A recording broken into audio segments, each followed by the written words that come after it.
कडे आले का ले पप्पाच्या दुकानात आलं हे खा खा खा गाजर खा हे घे खा गाजर खातो हा मग गोड गोड लागायले का म्हणजे बच्चाला खाऊ द्यायला लागली सगळे मग काय काय खाऊ देतात हा बाबा गोड आहे गोड आहे बाबो वाव छान आहे छान आहे पप्पाकडे आले का ले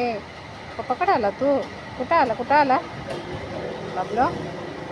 कुठं आला ग बच्चा त्या बा त्याला तोंड पुसतो बाबलो चला जाऊया घरी चला आता घरी जाऊया चल तिकडं कुठं ऊन आहे बाहेर बाबा फिरू नको चल